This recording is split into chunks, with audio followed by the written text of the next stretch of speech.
എവിടെയാണ് അങ്ങനെ ആരെങ്കിലും ഉസ്താദിന്റെ അറിവിലുണ്ടോ? അതല്ല അതിനെന്തെങ്കിലും ആ ഒരു സംസാരത്തിന് എന്തെങ്കിലും ഒരു ക്ലാരിഫിക്കേഷൻ ഉസ്താദിന് കൊടുക്കാനുണ്ടോ? ഒരു പ്രഭാഷണത്തിന്റെ ഒരു പദം എന്ന് പറഞ്ഞാൽ ഞാൻ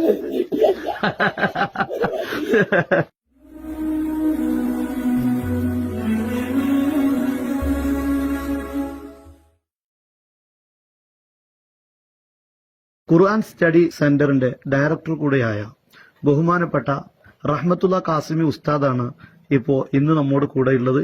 അപ്പോൾ ഉസ്താദുമായി നമുക്ക് നേരിട്ട് അഭിമുഖത്തിലേക്ക് കടന്നു വരാം. ഉസ്താദ് അവർകള് ഈ അടുത്ത് നടത്തിയ സോഷ്യൽ മീഡിയയിലൊക്കെ മുജാഹിദ് പ്രസ്ഥാനത്തിനെതിരെ നടത്തിയ പ്രഭാഷണങ്ങൾക്ക് വലിയ പ്രചാരം ലഭിച്ചിട്ടുണ്ട്. പ്രത്യേകിച്ച് സോഷ്യൽ മീഡിയയിൽ അതൊരു വലിയ തരംഗം തന്നെയായി മാറിയിട്ടുണ്ട്. അപ്പോൾ ഈ ഒരു പ്രത്യേകമായ ഒരു സമയത്ത് അല്ലെങ്കിൽ ഒരു സാഹചര്യത്തിൽ ഇങ്ങനെയുള്ള ഒരു ടോപ്പിക്, ഒരു സബ്ജക്ട് ഉസ്താദ് തെരഞ്ഞെടുക്കാനുണ്ടായ കാരണം എന്തായിരുന്നു? ഒന്നാമതായി പറയട്ടെ, ചോദ്യത്തില് മുജാഹിദ് പ്രസ്ഥാനത്തിനെതിരെ എന്നുള്ള വാക്ക് എഡിറ്റ് ചെയ്യണം. എന്തുകൊണ്ടെന്നാൽ വഹാബി പ്രസ്ഥാനമാണ്. വഹാബി പ്രസ്ഥാനത്തിന്റെ ഒരു ഭാഗമാണ് മുജാഹിദ്, ഒരു ഭാഗമാണ് ജമാഅത്ത്, ഒരു ഭാഗമാണ് തബ്ലീഗ്, വേറെയും പ്രസ്ഥാനങ്ങളുണ്ട്. ഇതിന്റെ എല്ലാം തറവാടാണ് വഹാബിസം.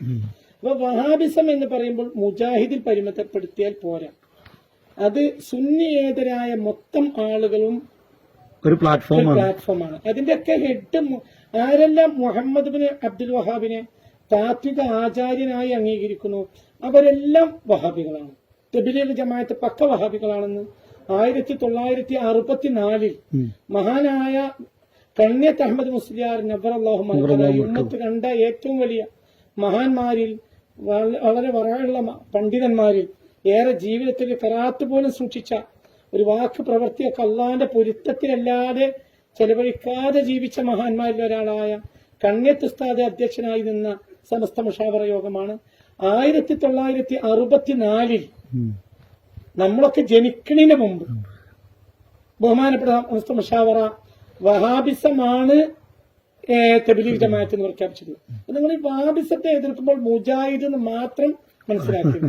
അങ്ങനെ മനസ്സിലാകുമ്പോൾ ഭീമമായ അബദ്ധം എന്തുകൊണ്ട് ധാരാളം കള്ളന്മാർ പിന്നെ രക്ഷപ്പെട്ടു. ഈ കള്ളന്മാർ ഒന്നും രക്ഷപ്പെടാൻ പാടില്ല.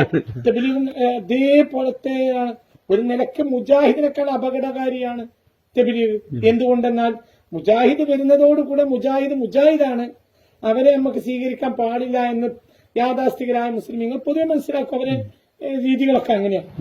അതേ സമയത്ത് തബ്ലീഗ് അങ്ങനെയല്ല. തബ്ലീഗ് പൊതുവെ ആളുകൾ സ്വീകരിക്കുന്ന രീതിയാണ് അവരുടേത്. പക്ഷെ അവർ പ്രചരിപ്പിക്കുന്ന മൊത്തം വഹാബിസമാണ്. എന്നല്ല, വഹാബികൾക്ക് പോലും സഹിക്കാൻ കഴിയാത്ത വഹാബിസമായതുകൊണ്ടാണ് വഹാബി രാജ്യം നിരോധിച്ചത്. അപ്പൊ അത്ര ഗൗരവമായിരിക്കും. അതേപോലെ തന്നെയാണ് അല്ലാമ മൗദൂദിയെ സ്വാധീനിച്ച കാര്യം വഹാബിസാണ്.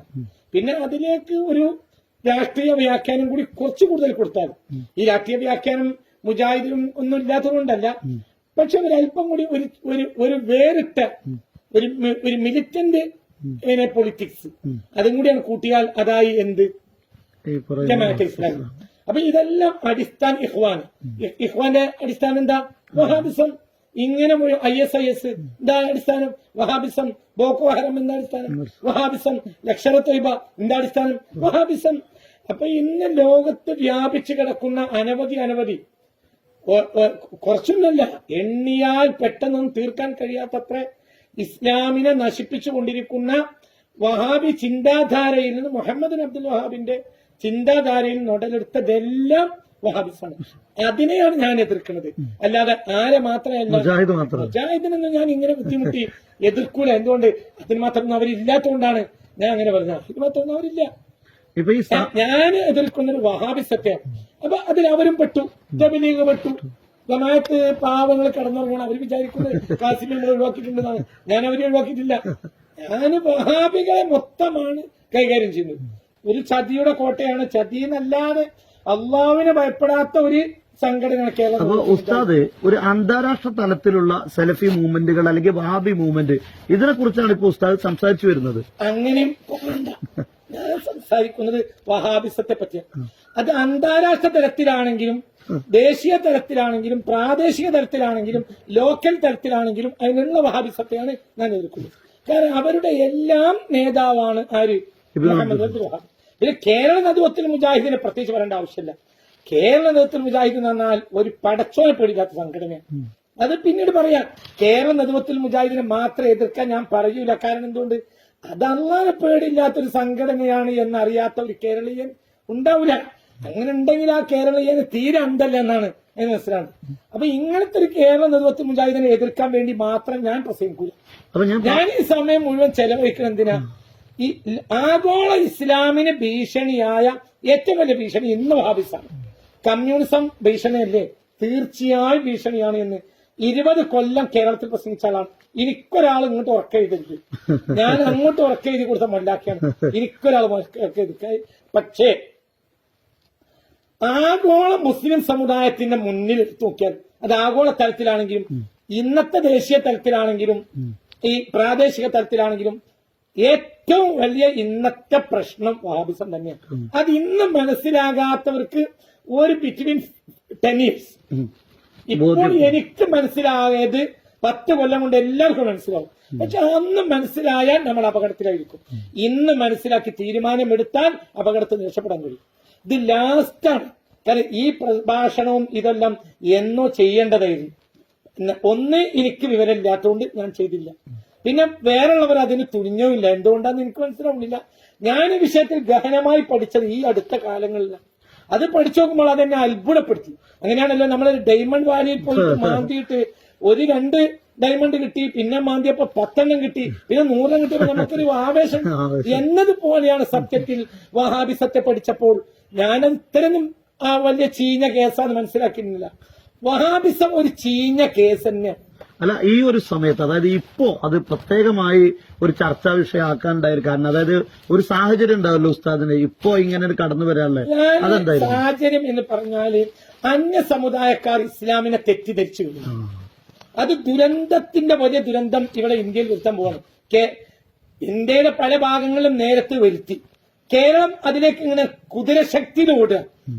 സത്യത്തിൽ യഥാർത്ഥ ഇസ്ലാമിന്റെ മുഖം പുതിയ ഹൈന്ദവ ക്രൈസ്തവ യുവാക്കൾ മനസ്സിലാക്കുന്നത് വഹാബിസത്തിൽ നിന്നാണ്. അത് ഈ ഇന്ന് കേരളത്തിൽ നിലനിൽക്കുന്ന സൗഹൃദ അന്തരീക്ഷത്തെ പൂർണ്ണമായും തകർക്കുകയും മനുഷ്യനെ തിരിഞ്ഞു നോക്കാത്ത, മനുഷ്യനെ ക്രൂരനായി കാണുന്ന, മനുഷ്യനെ ഒരിക്കലും സഹിക്കാത്ത, ക്ഷമിക്കാത്ത ഒരു ഫ്യൂച്ചർ മലയാളത്തിൽ വരുമെന്നതിനെ ഞാൻ ഭയപ്പെടാണ്. ഇത് സത്യത്തിൽ എന്നെക്കാൾ ഭയപ്പെടേണ്ടത് ഇവിടുത്തെ പൊളിറ്റിക്സ് ആണ്, ഇവിടുത്തെ ഇന്റലിജന്റ് വിഭാഗമാണ്. പക്ഷെ എന്തുകൊണ്ടാണ് ഇതിൽ കാര്യമായ പഠനം നടക്കാത്തതെന്ന് ഞാൻ അത്ഭുതപ്പെടാണ്. ഇങ്ങനെ വന്നാൽ എന്താവും? ഒരു മനുഷ്യത്വമില്ലാത്ത നാടാവും. സത്യത്തിൽ ലോകത്തെ ഏറ്റവും മനുഷ്യത്വമുള്ള, പ്രബുദ്ധതയുള്ള, രാഷ്ട്രീയ പ്രബുദ്ധതയുള്ള, വിദ്യാഭ്യാസമുള്ള, അക്ഷരജ്ഞാനമുള്ള, സർഗസിദ്ധിയുള്ള, ഒരുപാട് കലകളുടെയും മറ്റും മേളനമുള്ള ഒരു നാടാണ് സത്യത്തിൽ കേരളം. അതാണ് പ്രദർശനം. അതുകൊണ്ട് ഇതിപ്പോ എന്താണെന്നറിയോ, ഒരു ലാസ്റ്റ് പോയിന്റ്. ഇപ്പോഴും ഇടപെട്ടിട്ടില്ലെങ്കിൽ അടുത്ത കൊല്ലം ചിലപ്പോൾ ഇടപെട്ടാൽ അവർ പോലും ശ്രദ്ധിക്കൂല. എന്റെ പ്രഭാഷണം കോമൺ സൊസൈറ്റി ശ്രദ്ധിക്കുന്നുണ്ടെന്നാണ് ഞാൻ മനസ്സിലാക്കുന്നത്. തീർച്ചയായിട്ടും അത് ഈ കോമൺ സൊസൈറ്റി തിരുത്തേണ്ടതുണ്ട്. യഥാർത്ഥത്തിൽ പാരമ്പര്യ മുസ്ലിമീങ്ങൾ ഇവിടെ ഒരിക്കലും പ്രശ്നക്കാരല്ല. എന്നാൽ ഞാൻ വഹാബിസത്തെ കൊണ്ടുപോയിട്ട് എറിഞ്ഞു കൊടുക്കാനോ? അല്ല, അവർ തിരുത്തി വരണം. അത് ഒരിക്കലും മുഹമ്മദ് ബിൻ അബ്ദുൽ വഹാബിനെ നിങ്ങൾ സ്വീകരിക്കരുത്. മുഹമ്മദ് ബിൻ അബ്ദുൽ വഹാബ് കേരളത്തെ നശിപ്പിക്കും. അത് നമ്മളെ പഴയകാല ആലിമീങ്ങൾ പറഞ്ഞിട്ടുണ്ട്. അന്ന് തിരിയാത്ത ഇന്ന് തിരിയുന്നുണ്ട്. അന്ന് സൗഹൃദ സാഹചര്യത്തിൽ നമ്മൾ തമ്മിൽ നടക്കുന്ന വാദപ്രതിവാദമായിട്ട് അവർ മനസ്സിലാക്കിയിട്ടുള്ളൂ. ഇന്ന് അതല്ല. ഇന്നിപ്പോ നമ്മുടെ പരിധിയും വിട്ടു. ഇസ്ലാം എന്നാൽ ഒരു ഭീകരവാദമാണെന്ന് ഇപ്പോ ഡച്ചുവൽ ന്യൂസോ മറ്റോ ആണ് ഞാൻ ഈ കഴിഞ്ഞ ദിവസം പ്രഭാഷണത്തിൽ കാണിച്ചിരുന്നു. അമേരിക്കയിലെ ഡ്യൂ ഇൻസ്റ്റിറ്റ്യൂട്ട് നടത്തിയ ഒരു പഠനത്തിൽ പറയുന്നത് അത് ഈജിപ്ത് ടൈംസ് രേഖപ്പെടുത്തിയിരുന്നു. വ്യക്തമായ വ്യക്തതയും ഞാനവിടെ കാണിച്ചിരുന്ന ഡേറ്റ് അടക്കം അവിടെ ഞാൻ പറഞ്ഞിട്ടുണ്ട്. പരിശോധിച്ചാൽ കിട്ടും. 7ാമത്തെ പ്രഭാഷണം. അവര് 12ഓളം രാജ്യങ്ങളിലെ വിവിധങ്ങളായ വർഗങ്ങളിൽ നടത്തിയ അന്വേഷണങ്ങളിൽ, പഠനങ്ങളിൽ ദീർഘസമയമെടുത്തിട്ട് അവർ നടത്തിയ പഠനത്തിൽ മനസ്സിലായത് ലോകത്തെ 79% ജനങ്ങൾ വിശ്വസിക്കുന്നത് ലോകത്തെ ഏറ്റവും വലിയ അപകടകാരിയായ, ഏറ്റവും വലിയ നാശം, ലോകത്തിന്റെ നാശഹേതു ഇസ്ലാമാണ് എന്നാണ്. ഇതിന്റെ ദുരന്തം എത്ര വലുതാണ്. തീർച്ചയായിട്ടും ഇതൊരു തമാശയായിട്ട് എന്താണ് മനസ്സിലാക്കുന്നത്? ഞാനാണ് ഉത്തരവാദി. ഇതൊക്കെ ലോകത്ത് വളരെ വ്യക്തമായി. എന്നിട്ടും ഇപ്പോഴും എന്റെ മേക്കെട്ടേറ എല്ലാവരും, എല്ലാ ഗ്രൂപ്പുകളും ചർച്ച കാസിയും പ്രശ്നം ഉണ്ടാക്കുന്നു. ഞാൻ പ്രശ്നം ഉണ്ടാക്കുകയാണോ? പ്രശ്നങ്ങൾ കാണിക്കണ്ടേ, എന്നിട്ട് വസ്തുതകൾ പറഞ്ഞു കൊടുക്കണ്ടേ, അവരെ തിരിച്ചു കൊണ്ടുവരണ്ടേ. അതായത് വരാൻ പോകുന്ന വലിയൊരു വിപത്ത്, തീർച്ചയായും വിപത്ത് വരുന്നതിന് ഞാൻ ഭയപ്പെടുന്നു. അത് എന്താ? ഇത് ഇന്ത്യ രാജ്യമാണ്, ഇത് നിങ്ങളെ രാജ്യമാണ്. ഈ രാജ്യത്ത് നമ്മൾ പരസ്പരം അയൽക്കാര് വാളുകൊണ്ട് നിൽക്കാന്ന് പറഞ്ഞാൽ എന്ത് ദുരന്താണത്. ഇവിടെ ഞാനൊരു കാര്യം ഓർക്കുന്നത്, ഈ സിറിയയിൽ ഉണ്ടായിരുന്ന റമദാൻ ബൂത്തി ഉണ്ടല്ലോ, അദ്ദേഹം അവിടെ ഈ കലാപങ്ങൾ വിപ്ലവം വരുന്നതിന് മുമ്പ് അവിടുത്തെ ആളുകളെ വിളിച്ച് അദ്ദേഹം ഉപദേശിച്ചു. ഇങ്ങനെയുള്ള ഒരു തലങ്ങളിലേക്ക് നമ്മൾ നീങ്ങിയാൽ വലിയ അപകടം ഉണ്ടാവുന്നു. പക്ഷെ അന്ന് ആളുകൾ അത് ശ്രദ്ധിച്ചില്ല. പിന്നെ ഇപ്പോ അദ്ദേഹത്തിന്റെ ആ ഒരു പ്രസംഗം ആളുകൾ എടുത്തു അല്ലാതെ കേൾക്കണം. ഒന്നും ചെയ്തില്ല. അതല്ല, അന്ന് ആ ഒരു വാക്ക് കേട്ടിരുന്നുവെങ്കിൽ ഒരിക്കലും പ്രശ്നം ഇതാണ് ഞാൻ പറയുന്നത്. പറഞ്ഞതിന്റെ അർത്ഥം സിറിയൻ റമദാൻ ബൂത്തി 1.5 പതിറ്റാണ്ട് മുമ്പ് പറഞ്ഞതാണ്. ഇപ്പോൾ ഞാൻ പറയുന്നത് കേരളത്തിൽ. അതായത് അവർ അങ്ങനെ അന്ന് സ്വീകരിച്ചിരുന്നുവെങ്കിൽ, റമദാൻ ബൂത്തി അംഗീകരിച്ചിരുന്നുവെങ്കിൽ ഈ ഒരു കലുഷിതമായ ഒരു അന്തരീക്ഷം സിറിയക്ക് വരില്ലായിരുന്നു. അപ്പൊ ഇപ്പോൾ എല്ലാ സംഘടനകളും വേണ്ട എന്താ? ഞാൻ മുജാഹിദ് പ്രസ്ഥാനത്തെ തകർക്കലല്ല എന്റെ ലക്ഷ്യം. പക്ഷെ അവരവരെ വാതിലടച്ചിട്ട് എന്ത് ചെയ്താലും ഇവിടെ വിരോധമല്ല. പക്ഷേ പൊതുസമൂഹം ഇസ്ലാമിനെ തെറ്റിദ്ധരിക്കുന്ന വിധത്തിലേക്ക് വഹാബിയത്ത് വളർന്നിട്ടുണ്ട്. ആ വഹാബിയത്തിൽ നിന്നാണ് ലോകത്തെ എല്ലാ ടെററിസവും ഉണ്ടായത് എന്ന് രേഖപ്പെടുത്താത്ത പത്രങ്ങളില്ല, മാധ്യമങ്ങളില്ല. ഞാൻ മിനിഞ്ഞാന്ന് 3.5 മണിക്കൂർ പ്രസംഗിച്ചിട്ട് കൊണ്ടുപോയ മേറ്ററിന്റെ കാൽഭാഗം തീർക്കാൻ കഴിഞ്ഞില്ല. വിമർശകര് പ്രധാനമായിട്ട് ഉന്നയിക്കുന്നത് മുസ്ലിം കമ്മ്യൂണിറ്റി അത് ഐക്യത്തിൽ നിൽക്കേണ്ട സമയത്ത് ഉസ്താദിന്റെ പ്രസംഗം അനൈക്യം ഉണ്ടാക്കുന്നു, അത് ഛിദ്രത ഉണ്ടാക്കുന്നു എന്നുള്ള രൂപത്തില് ഒരു ചെറിയൊരു വിഭാഗം പ്രചരിപ്പിച്ചുകൊണ്ടിരിക്കുന്നുണ്ട്. അതിനെക്കുറിച്ച് ഉസ്താദ് എന്താ പറയുന്നത്? അനൈക്യം ഈ വളരെ പ്രയാസമുള്ള സാഹചര്യം എന്ന വാക്കിന് ഇപ്പോൾ എന്തുകൊണ്ട് സമസ്ത ജമാഅത്തുൽ ഉണ്ടാക്കുന്നത് 926 അങ്ങനത്തെ ഒരു പ്രതിസന്ധി ഈ 95 കൊല്ലത്തിനുള്ളിൽ ഉണ്ടായിട്ടില്ല. അത് അത്രയും വലിയ ദുരന്തം.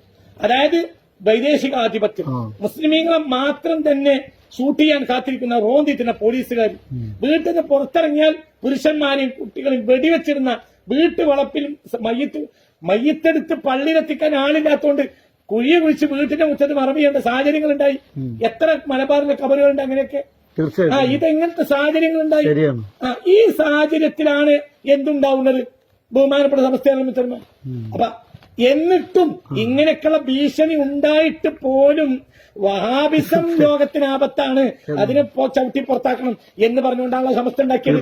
അപ്പൊ ഈ ഇന്നത്തെ ഒരു പ്രശ്ന പ്രതിസന്ധിയിൽ ഇത് പറയണോ എന്ന് ചോദിച്ച ചോദ്യത്തിന് യാതൊരു അർത്ഥമില്ല. മാത്രമല്ല ഈ സമസ്തന്റെ രൂപീകരണം തന്നെ യഥാർത്ഥത്തിൽ ഈ ഒരു ലക്ഷ്യമാണല്ലോ. തീർച്ചയായും ആ ലക്ഷ്യത്തിൽ നിന്ന് പിന്തിരിഞ്ഞുകൊണ്ട് പിന്നെ ഇങ്ങനെയുള്ള ചില ഭാഗങ്ങള് പ്രചരിപ്പിക്കുന്നതിൽ അർത്ഥമുണ്ട്. ഒരർത്ഥമില്ല. ഇതല്ലാതെ വേറെ ലക്ഷ്യം അടിസ്ഥാനപരമായി സമസ്തക്കില്ല. ഇനി വേണ്ട ഞാൻ പറയട്ടെ, ഞാൻ ഏറ്റവും ഇപ്പൊ മുസ്ലിം ഐക്യത്തിനെ നമ്മൾ പ്രൊമോട്ട് ചെയ്യേണ്ട ഒരു കാലത്ത് ഞാൻ നിർത്താം. നാളെ കേരള നദുവത്തുൽ മുജാഹിദീൻ കോഴിക്കോട് പ്രസ് ക്ലബിൽ ഒരു പത്രസമ്മേളനം വിളിച്ചിട്ട് പറയാം, സമസ്തവും ഇസ്ലാമാണ്, സമസ്തയുടെ തൗഹീദാണ്, സമസ്ത മുസ്ലിങ്ങളാണ്, അവർ കാഫറുകളോ മുശ്രിക്കുകളോ അല്ല, അവരുടെ അഖീദ യഥാർത്ഥ തൗഹീദ് തന്നെയാണ്, അത് ഖുർആന്റെയും സുന്നത്തിന്റെയും ഒരു സംഘടനയാണ് എന്നൊരൊറ്റ വാക്ക് മൗലൂദും ആഘോഷമൊക്കെ നമുക്ക് വിടാം, ഒക്കെ പിന്നെ ചർച്ച ചെയ്യാം. ഈ ഒരൊറ്റ വാക്ക് കേരള നദുവത്തുൽ മുജാഹിദീൻ നാളെ പറഞ്ഞാൽ പ്രഭാഷണം അവസാനിക്കും. സമസ്ത മുസ്ലിങ്ങളാണ്, അവർ ഏകദൈവ വിശ്വാസികളാണ്, അവരുടെ തൗഹീദാണ്, അവരുടെ ശിർക്കാണ് ശിർക്ക്, ഞങ്ങൾക്ക് ഇതുവരെ പറഞ്ഞത് തെറ്റുപറ്റിയതാണ് എന്നൊരു ഒറ്റ വാക്ക് പറഞ്ഞാൽ മതി. മുസ്ലിങ്ങൾ അംഗീകരിക്കാം. ഞങ്ങൾ മുസ്ലിം സമസ്തയും മുജാഹിദും കൂടി ഐക്യം ഉണ്ടാക്കണമെന്ന് പറഞ്ഞ് മുമ്പ് സമസ്തയിലേക്ക് കത്ത് കൊടുത്തപ്പോൾ ആദ്യം ഞങ്ങളെ മുസ്ലിങ്ങളാണെന്ന് അംഗീകരിച്ചിട്ട് പിന്നെ ഐക്യം ഉണ്ടാക്കാം, പിന്നെ നമുക്കൊരു കമ്മിറ്റി ഉണ്ടാക്കാം എന്ന് പറഞ്ഞതിന് ഇന്നും മറുപടി വന്നിട്ടില്ല. അതായത് ബഹുമാനപ്പെട്ട കെ മുസ്ലിം മരിക്കാൻ മരണക്കിടക്കയിൽ കിടക്കുമ്പോഴാണ് അസ്ലിം തസ്ലം വയില്ല ഫൈന അലൈക്ക് ഇസ്മാഅത്ത് ബായിക്ക് എന്ന് കൊടുത്തയച്ചത്. സമസ്ത ജമാഅത്തുൽ ഏറ്റവും പ്രധാനപ്പെട്ട സംഘടനയായ SYSന്റെ സംസ്ഥാന പ്രസിഡന്റ് മരിക്കാൻ കിടക്കുമ്പോ നിങ്ങൾ മുസ്ലിം ആവുക, കെലിമേറ്റി കൊടുക്കണതിന് മണിക്കൂറുകൾക്ക് മുമ്പ് കൊടുത്തയച്ച കത്ത് എന്ത് നിങ്ങൾ വേഗം മുസ്ലിം അയച്ചോളൂ എന്നാൽ രക്ഷപ്പെടുങ്ങൾ. അതിന്റെ അർത്ഥം ഇപ്പോ നിലവിൽ നിങ്ങൾ കാഫിറാണ്. SYSന്റെ സംസ്ഥാന പ്രസിഡന്റ് കാഫിറാണ്. ഇന്നത്തെ SYSന്റെ സംസ്ഥാന പ്രസിഡന്റ് മുസ്ലിമാണെന്ന് അവർ അംഗീകരിക്കണമില്ല. അതായത് ഒരൊറ്റ വാക്ക് റെപ്രസെന്റ് ചെയ്തു. മുസ്ലിം കമ്മ്യൂണിറ്റിയിൽ ഐക്യം വേണമെന്ന് പറയുന്ന ആളുകൾ മുസ്ലിം കമ്മ്യൂണിറ്റിയിലെ എല്ലാ ആളുകളും മുസ്ലിങ്ങളാണ് അംഗീകരിക്കണ്ടേ? അതൊരു പ്രധാനപ്പെട്ട. അപ്പൊ ഈ മുസ്ലിം ഐക്യത്തിന് വേണ്ടി പറയുന്ന ആളുകൾ ആദ്യം ഉസ്താദിന്റെ ഇപ്പൊ ഈ ചില ആളുകൾ സുന്നി ഐക്യല്ലേ വേണ്ടത്, മുസ്ലിം ഐക്യല്ലേ മുസ്ലിയാര്? മുസ്ലിം ഐക്യം തന്നെ വേണ്ടത്, മുസ്ലിം ഐക്യം തന്നെ വേണ്ടത്. പക്ഷെ ആരായി അംഗീകരിക്കണം? മുസ്ലിങ്ങളായിട്ട് എന്ത് വർത്താന? നമ്മൾ മുസ്ലിങ്ങളല്ല എന്ന് പറയാം. സമസ്തയുടെ മദ്രസയിലേക്ക് പഠിക്കാൻ പോകുന്ന കുട്ടികളെ ആ ഉസ്താദിന് തലയിരിച്ച് കൊല്ലലാണ് നല്ലത്, സമസ്തയുടെ പുസ്തകം പഠിപ്പിക്കുന്നതിനേക്കാൾ നല്ലത് ആ കുട്ടികളെ കൊല്ലലാണെന്ന് പ്രസംഗിച്ചാൽ ഇന്ന് കേരള നേതൃത്വത്തിൽ മുജാഹിദിന്റെ കീഴിൽ ജീവിച്ചിരിക്കുന്നു. ഇന്നുണ്ട്, ഇന്നും പ്രഭാഷകനാണ്. എന്താ പറഞ്ഞ്? സമസ്തയുടെ മദ്രസയിലെ പഠിക്കുന്ന കുട്ടികളെ കഴുത്ത് ഞെരിച്ച് കൊല്ലലാണ് നല്ലത്. അവിടെ ഒരു പ്രധാനപ്പെട്ട ഒരു പോയിന്റ് ഉണ്ട്. അതായത് ഉസ്താദിന്റെ പ്രസംഗത്തിനെ വിമർശിക്കുന്ന ആളുകൾ, മുസ്ലിം ഐക്യം എന്ന് പറഞ്ഞ് വിമർശിക്കുന്ന ആളുകൾ, ആ വിമർശനത്തിന് മുമ്പ് ചെയ്യേണ്ട ഒരു കാര്യം, അതായത് ഈ മുജാഹിദ് പ്രസ്ഥാനങ്ങൾ അല്ലെങ്കിൽ ഇത്തരം മൂവ്മെന്റുകൾ നമ്മുടെയൊക്കെ മുസ്ലിങ്ങളാണ് എന്ന് അതാണ് ആദ്യം ഒരു മുന്നോട്ട് വെക്കേണ്ടത്. അത് മുന്നോട്ട് വെച്ചാൽ പിന്നെ പ്രശ്നമില്ലല്ലോ. എന്ത് പ്രശ്നം? അപ്പൊ പ്രശ്നത്തിന്റെ ഏറ്റവും അകക്കാന്ത അല്ലെങ്കിൽ ഏറ്റവും പ്രധാനപ്പെട്ട ഭാഗം ഈ പറയുന്ന മുസ്ലിമായി അംഗീകരിക്കാനുള്ളതാണ്. വഹാബികളുടെ ഭാഗത്താണെന്ന് അർത്ഥം. ഈ മുസ്ലിം ഐക്യത്തിന് മുസ്ലിം ഐക്യത്തിന് ഏറ്റവും തടസ്സം ചെയ്യുന്ന ആളുകൾ ഒരു വിഭാഗം മുസ്ലിങ്ങളല്ല എന്ന് പറയുന്ന വഹാബികളാണെന്ന് ഉസ്താദ് പറഞ്ഞു. അത് മാത്രം പ്രശ്നം. വഹാബികൾ ആ വാദത്തിന് ഇവിടെ എന്താ, മുസ്ലിങ്ങളായി കഴിഞ്ഞു വന്നിരുന്ന ജനതയെ നിങ്ങൾ മുസ്ലിങ്ങളല്ല ഞങ്ങളാണ് മുസ്ലിങ്ങൾ എന്ന് പറഞ്ഞ് 1920കളിൽ ഇവർ രംഗത്ത് വന്നതോടുകൂടിയാണ് ഇവിടെ പ്രശ്നം തുടങ്ങിയത്. അതേ സമയത്ത് നമ്മൾ സമസ്ത ഇരുവിഭാഗമാവട്ടെ ഈ പുത്തൻവാദികൾ ആരെങ്കിലും മുസ്ലിങ്ങൾ അല്ലാതെ പറയുന്നില്ല, അവർ മുസ്ലിങ്ങൾ തന്നെയാണ്. നമ്മളെ പെച്ചുപോയി. അശ്ശാരി അഖീദ തന്നെ അങ്ങനെ തന്നെയാണല്ലോ, കാഫിറാക്കാൻ പാടില്ല എന്നാണ്. അപ്പൊ ഇവിടെ അടിസ്ഥാന ഭിന്നിപ്പിന്റെ അടിസ്ഥാന ഉറവിടം വഹാബിസാണ്. അപ്പൊ ഈ മുസ്ലിം കാരണം മുഹമ്മദ് അബ്ദുൽ വഹാബാണ്. അത് കണ്ടോരെ മുഴുവൻ കാഫിറാക്കിയാണ് അയാൾ തുടങ്ങിയത്. അപ്പൊ മുസ്ലിം ഐക്യത്തിന് വേണ്ടി ശ്രമിക്കുന്ന ആളുകൾ ആദ്യം അവിടുന്ന് ആണ് എന്ത് ചെയ്യേണ്ടത്? സ്റ്റാർട്ട് ചെയ്യുന്നത് മുസ്ലിം ഐക്യത്തിന് തന്നെയാണ് ശ്രമിക്കേണ്ടത്. പക്ഷെ ആദ്യം എന്താവണം? അവിടുന്നാണ് തുടങ്ങുന്നത്. നമ്മള് എന്ത് ചെയ്യാ? സുന്നികളാണ് അംഗീകരിക്കുന്ന ആളുകൾ തമ്മിൽ ഐക്യപ്പെടാന്ന് പറഞ്ഞിട്ട് നമ്മളിതിൽ മുജാഹിദിനെ കൂട്ടാൻ പറ്റില്ലല്ലോ. എന്തുകൊണ്ട്? അവർ സുന്നികളെന്താ നമ്മൾ ഒപ്പിക്കണല്ലേ? കമ്മ്യൂണിസ്റ്റുകാർ, വലതുപക്ഷ കമ്മ്യൂണിസ്റ്റ്, ഇടതുപക്ഷ കമ്മ്യൂണിസ്റ്റും CPIയും CPMഉം തമ്മിൽ കമ്മ്യൂണിസ്റ്റുകാരെല്ലാം യോജിച്ചു പോകണമെന്ന് പറഞ്ഞാൽ അതിലേക്ക് അവർ ലീഗറെ കൂട്ടണ്ടായില്ലല്ലോ. എന്തുകൊണ്ട്? ലീഗ് കമ്മ്യൂണിസ്റ്റ് അല്ലേ എന്നതുപോലെ ഇവിടെ ഈ പ്രശ്നം എന്താണ്? ഈ സുന്നികളാകുന്ന ബഹുഭൂരിപക്ഷം വരുന്ന ജനത മുസ്ലിമാണെന്ന് കേരള നേതൃത്വത്തിൽ മുജാഹിദീൻ ഒരൊറ്റ വാർത്താ സമ്മേളനം നടത്തിയാൽ തീരുന്ന പ്രശ്നങ്ങൾ. അതായത് ഇപ്പൊ ഉസ്താദ് ചെയ്യുന്നത് ശരീരത്തിലുള്ള മുറിവ് ചെത്തിക്കളയാണ്. അതേ സമയത്ത് ഈ മുറിവ് ഉണക്കാനുള്ള ശ്രമം നടത്താത്തതുകൊണ്ട് ഉസ്താദ് പോയി ചെത്തിക്കളയാ ചെയ്യുന്നത്. ആ വഹാബിസം എന്ന് പറഞ്ഞ ഒരു മുറിവാണെന്ന് അർത്ഥം. അത് ഉണങ്ങണം. അതിനുവേണ്ടി ഐക്യം പറയുന്ന ആളുകൾ അത് ഉണക്കാനുള്ള ശ്രമം നടത്തുക. അല്ലെങ്കിൽ നമ്മൾ എന്ത് ചെയ്യുക? അതിനെ ചെത്തിക്കളയും. അങ്ങനെ മുസ്ലിം ഐക്യം സാധ്യമാകും നടത്തുന്നത്. മുസ്ലിങ്ങളായ ഏറ്റവും ചുരുങ്ങിയത് അവരെ വായിൽ നിന്ന് ഈ കാലം വരെ നമ്മൾ ചെയ്യുന്നത് ഇസ്ലാമിന്റെ അഖീദയല്ല, നമ്മൾ തൗഹീദല്ല, നമ്മൾ ഇസ്ലാം യഥാർത്ഥ ഇസ്ലാം അല്ല, യഥാർത്ഥ ഇസ്ലാം എന്നല്ല, നമ്മൾ മുസ്ലിം തന്നെയല്ല, ഒരു കാഫിറാണ് എന്ന് പറഞ്ഞു വരുന്ന ആളുകൾ വായിന്ന് അല്ല നിങ്ങൾ മുസ്ലിങ്ങളാണ് എന്ന് കേൾക്കാൻ നമുക്കൊരു കൊതിയില്ലേ? തീർച്ചയായിട്ടും. എന്നാ പ്രശ്നം തീർന്നില്ല. എന്ത് പ്രശ്നമുള്ളത്? എന്ത് വിഷയമാണ്? അതന്നെയാണ് നമ്മൾ മുമ്പ് സമസ്ത പറഞ്ഞത്, മുസ്ലിങ്ങളാണെന്ന് അംഗീകരിച്ചാൽ. ഞാൻ ഈ ഇന്നലെ മിനിഞ്ഞാന്നത്തെ 7ാമത്തെ പ്രഭാഷണത്തിൽ ജയിച്ചു. ലോക മാധ്യമങ്ങളൊക്കെ ഇവരിൽ എഴുതി ഒരു നാട്ടിൽ വഹാബികൾ വന്നാൽ അവിടുത്തെ പാരമ്പര്യ മുസ്ലിമിങ്ങളെ കാഫിറാക്കിക്കൊണ്ടാണ് അവർ തുടങ്ങുക. നിങ്ങൾ കേട്ടിട്ടുണ്ടോ? ഇവിടെ തന്നെയല്ലേ ചെയ്തത്? തീർച്ചയായിട്ടും. പാരമ്പര്യ മുസ്ലിങ്ങൾ കാഫിറാണ്, ഞങ്ങൾ മുസ്ലിങ്ങളാണ്. അതായത് എവിടെയും തീവ്രവാദികൾ എന്നറിയപ്പെടുന്ന ഖവാരിജുകളാണല്ലോ, അവരുടെ ഐഡിയോളജി ഖവാരിജ്, ബാക്കിയുള്ളവരൊക്കെ കാഫിറാക്കി. ഇവിടെ പ്രധാനപ്പെട്ട ഒരു കാര്യം മറ്റൊരു, അതായത് ഉസ്താദ് പറയുമ്പോൾ ഇതിന്റെ പ്രാധാന്യം നമുക്ക് ബോധ്യപ്പെടാം. അങ്ങനെയുള്ളൊരു സാഹചര്യത്തില് നമ്മുടെ ഈ ഉലമാക്കൾക്കിടയിൽ ഞാൻ ഓർക്കുന്നത്, ഈ കഴിഞ്ഞ ആഴ്ചകൾക്ക് മുമ്പ് മാളിയക്കൽ സുലൈമാൻ സഖാഫി അദ്ദേഹം ഈ കൊടുങ്ങല്ലൂർ വെച്ച് ഒരു സമ്മേളനത്തിൽ പറയുകയുണ്ടായി, ഇവിടെയുള്ള എല്ലാ സുന്നി പണ്ഡിതന്മാർക്കും ആലിമികൾക്കിടയിൽ ഒരു ഐക്യം ഉണ്ടായാൽ, അതായത് സുന്നികൾക്കെതിരെ വരുന്ന, ഇസ്ലാമിനെതിരെ വരുന്ന അല്ലെങ്കിൽ സുന്നികൾക്കെതിരെ പ്രത്യേകിച്ച് വരുന്ന കാര്യങ്ങളിലൊക്കെ ഒരു സുന്നി ഐക്യം പണ്ഡിതന്മാർക്കിടയിൽ ഉണ്ടാകേണ്ട അനിവാര്യതയുണ്ട്. അത് അദ്ദേഹം പറയുമ്പോൾ ഒരു കാര്യം കൂടി അദ്ദേഹം സൂചിപ്പിച്ചു. അതായത് രാഷ്ട്രീയ പാർട്ടി ഇപ്പോൾ CPM-ഉം CPI ആണെങ്കിൽ രണ്ട് കക്ഷികളാണല്ലോ, എന്നാൽ അവർ രാഷ്ട്രീയ രംഗത്തൊരു പൊതുവായ ഐക്യമുണ്ട് എന്ന പോലെ സുന്നി ഉലമാക്കൾക്കിടയിൽ ഒരു ഒരു ഐക്യം അല്ലെങ്കിൽ അതിനൊരു പ്രത്യേകമായ ഒരു പേരിട്ടൊരു ഒരു സംഘടിത രൂപം ഉണ്ടാക്കുന്നതിനെ കുറിച്ച് ആ ഒരു അദ്ദേഹത്തിന്റെ നിർദ്ദേശത്തെ കുറിച്ച് ഉസ്താദ് എങ്ങനെയാണ് കാണുന്നത്? ഞാൻ വ്യക്തിപരമായി പറയാണ്, ഞാനിത് സംഘടനയിൽ പറയുന്ന ഒരാളല്ല. ഞാൻ എന്റെ വ്യക്തിപരമായി ആർക്കും പറയാൻ, ഞാൻ ഇന്ത്യയിലെ വ്യക്തിയല്ല എന്ന നിലക്ക് ഞാൻ എന്റെ സംഘടനക്ക് ദോഷം വരാത്തതും എന്നാൽ ഒരു ഇന്ത്യൻ പൗരൻ നിലയിൽ ഒരു ദുരന്തത്തെ മുന്നിൽ കണ്ട് ഞാൻ മനസ്സിലാക്കുന്നത്